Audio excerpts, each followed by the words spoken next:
جی السلام علیکم ورحمۃ اللہ وبرکاتہ. میں ہوں آپ کا دوست doctor Muhammad Fahim homeopathic clinic city Muzaffargarh سے. امید کرتا ہوں آپ تمام دوست خیر خیریت سے ہوں گے اور اللہ پاک کی دی ہوئی نعمتوں کا شکر ادا کر رہے ہوں گے.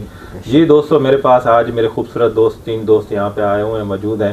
میں ان کا شکریہ ادا کرتا ہوں. یہ اسپیشل مجھے ملنے آئے ہوئے ہیں. تو یہ گئے ہوئے تھے جلال پور پیر والا میں، وہاں پہ جہاں سیلاب متاثرین جو متاثر تھے ان کے ہاں انہوں نے فری کیمپ کیا اور وہاں پہ انہوں نے میڈیسن تقسیم کی. تو آج کا جو ٹاپک ہے وہ ہے اینٹی بائیوٹک کے نقصانات. بہت سارے لوگ ایسے antibiotic homeopathic medicine use کرتے ہیں جن کے نقصانات ہوتے ہیں. تو تمام دوست اپنا اپنا تجربہ شیئر کریں گے. پہلے میں آپ کو ہومیوپیتھی کی ایسی میڈیسن آپ دوستوں سے شیئر کروں گا یہ جیسا کہ آپ نے اینٹی بائیوٹک میڈیسن استعمال کی، جیسا کہ آپ نے بخار کے لیے یوز کی، گلے کے لیے یوز کی، ٹونسلائٹس کے لیے یوز کی، یا اینی ون کہیں بھی کوئی انفیکشن وغیرہ کے لیے یوز کی، تو اس حوالے سے اگر آپ کا پیٹ خراب ہے یا آپ کو موشن لگے تو وہ ہومیوپیتھک بڑی بہترین میڈیسن ہے آرسینک البم.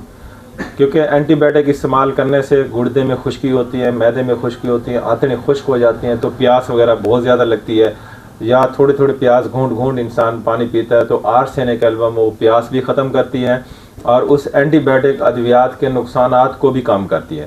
اور دوسرا، جیسا کہ آج کل ویکسین آئی ہوئی ہیں، بہت سارے لوگ لگوا رہے ہیں، چھوٹے بچے بھی لگا رہے ہیں، بڑوں کو بھی لگا رہے ہیں. آج کل تو ایک اور ویکسین آئی ہے جو فیمیل کو لگا رہے ہیں. تو ان کے نقصانات کے لیے جو ہے نا ہومیوپیتھک بہترین میڈیسن ہے وہ ہے تھوجا. جیسے بچہ پیدا ہوتا ہے اس کو حفاظتی ویکسین لگاتے ہیں تو بچوں کو بخار ہو جاتا ہے یا لوز موشن لگ جاتے ہیں. تھوجا کے چند قطرے دینے سے اس کا بخار بھی اتر جاتا ہے اور موشن بھی ٹھیک ہو جاتے ہیں. یہ 2 دوائیاں میں نے اپنے جو میرے تجربے میں تھی میں آپ دوستوں سے شیئر کی. اب میں ڈاکٹر مختار صاحب کو دعوت دوں گا کہ وہ بھی اپنا تجربہ شیئر کریں.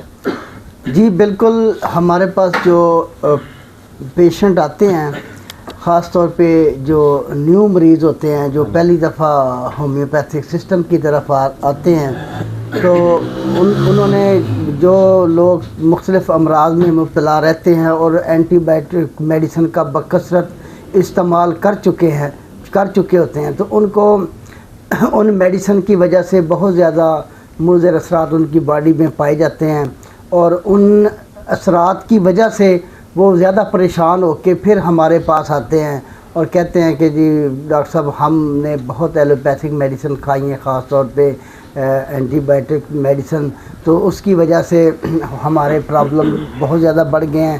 کیونکہ جو امراض معدہ ہیں یہ بھی بہت زیادہ پیدا کرتے ہیں. اس کے علاوہ جگر کے امراض اور بہت ساری جو پریشانیاں ہیں اینٹی بائیوٹک میڈیسن کا بکثرت استعمال کرنے سے وہ لوگوں میں پائی جاتی ہیں.